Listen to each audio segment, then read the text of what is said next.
Welcome back to Inner Healing Intelligence. This is Dr. Lori Little.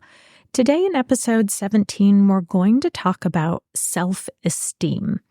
We're going to talk about what self-esteem is, and we're going to talk a little bit about what self-esteem is not. There are common ways in which we falsely believe that we're going to improve our self-esteem. So we'll talk a little bit about what those are. And most importantly, we'll talk about what you can do instead. So stay tuned. Welcome, everyone. My name is Dr. Lori Little, and I'm a clinical psychologist, mindfulness coach, psychedelic therapist, wife, and mom. My passion is helping people learn to listen to and trust their inner healing intelligence. That part of us that is always moving towards health and growth. Ultimately, when we allow our inner healing intelligence to be our guide, we can stop looking outside of ourselves for answers. We can experience more joy, more peace, and more connection with others than we may have ever thought possible. Although it may sound simple, it is by no means easy.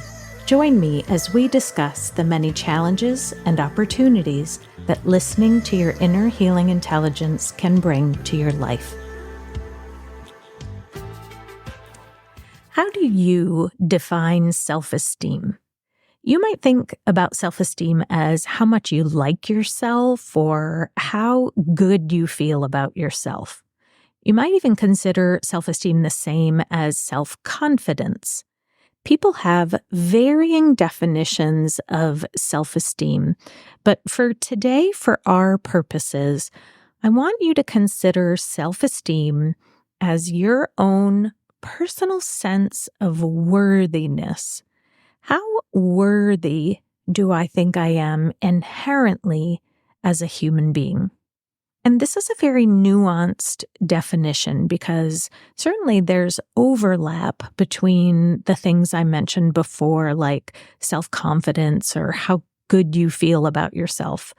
But the problem with those former definitions is that underneath there's an implied message that to feel better about yourself or to improve your self-esteem, you need to engage in certain behaviors in order to change how good you are.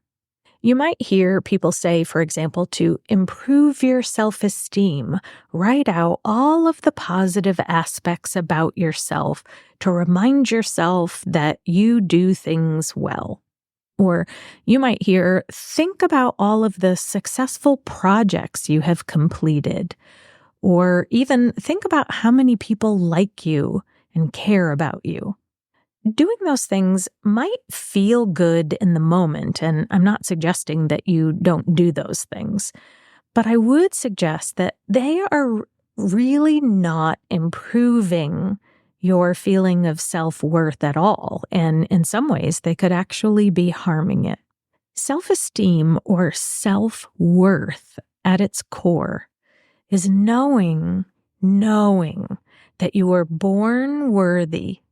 You are worthy, and you will always be worthy, no matter what you do, no matter what you achieve, no matter what you have, no matter who loves you, no matter what. Your worth as a human being is untouchable. It is unbreakable.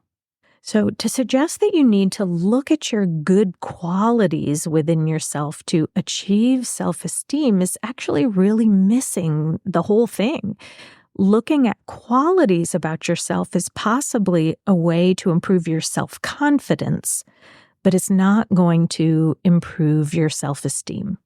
For many of us, myself included, we have looked to the outside world to tell us that we're okay. Even if we aren't aware of it, we imagine that getting that promotion or that new title will make us feel better about ourselves. We imagine that having that new car or that new outfit, or for many of the people that I work with, will say losing that weight They imagine that that will make us love ourselves more. And so we strive and we strive to achieve and acquire. And yes, when we achieve those goals, it might feel good in the moment for a short while, but that feeling always wears off. And then we're on to the next goal. All of these achievements and striving are doing absolutely nothing to improve our feelings of self-worth. So what do we do to get in touch with that feeling of self-worth? The first thing we really need to do is to keep reminding yourself, because likely you're going to forget, that nothing outside of you will enhance feelings of self-worth. And to be clear, I am not suggesting that you stop working towards your goals in life. It is totally okay to want more career success or to have a goal to get healthy. Those goals and having them are totally okay. It's just that we first want to make sure we are reminding yourselves that when we achieve those goals, we will have just done that, achieved the goal. It will not be a path towards enhancing our self-worth. The next thing we need to do is to find ways to remind yourself and get in touch with that inner knowing that we are inherently worthy no matter what. So how can we do that? As I've talked about in prior episodes, we can use mantras to remind ourselves of this truth. We can choose a mantra like, I have always been enough and always will be enough. Or, my worth is inherent in just being born. Having mantras posted where you can see them routinely is crucial. We can also take the time to sit in silence and try to get in touch with that feeling of worthiness in our bodies. If that's really hard for you to do for yourself, I want you to take a moment in silence and think about someone that you love deeply. If you're a parent, I would encourage you to think about your child because this is usually the easiest way to do this. Think about your child when they were really tiny, when they were just first born. Think about how much you loved them as you held them, and how they were worthy, are worthy and valuable just for being alive. Your infant baby didn't have to do anything or achieve anything. And when they did start doing and achieving, like crawling or walking or eventually getting good grades, it didn't make you love them anymore. And you didn't love them any less when your kid made mistakes or when they messed up. You love your child no matter what. They were born worthy and always will be worthy. And the truth is, my friend, you are just the same. See if you could get in touch with that feeling of unconditional love towards your child and slowly turn that feeling towards yourself. Take the time to really embrace how that love feels in your body. And you might notice a warmth in your body or an energy in your chest or your throat. Just notice that feeling of love and see if you can bring that loving feeling inwards towards yourself.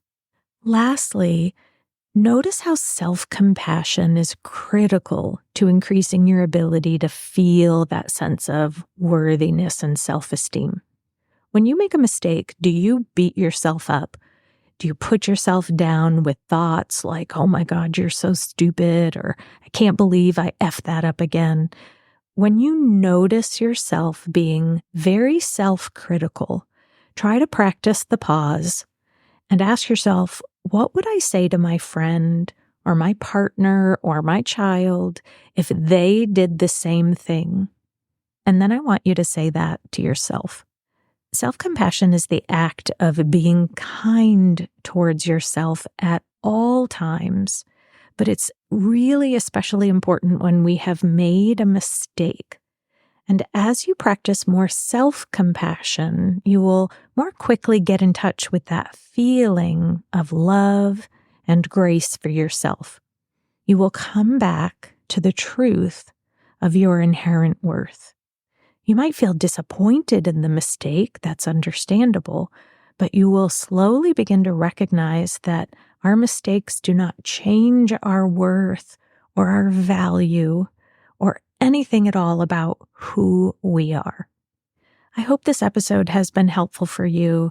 If you would like to join my tribe, please join me in my private Facebook community, Inner Healing Intelligence, or visit me at LoriLittle.com. I'll see you in the next episode. Thank you so much for joining me today.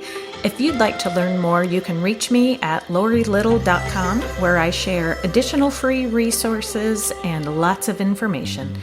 If you enjoyed this episode, it would mean so much to me if you could write a review and share it with a friend. See you in the next episode.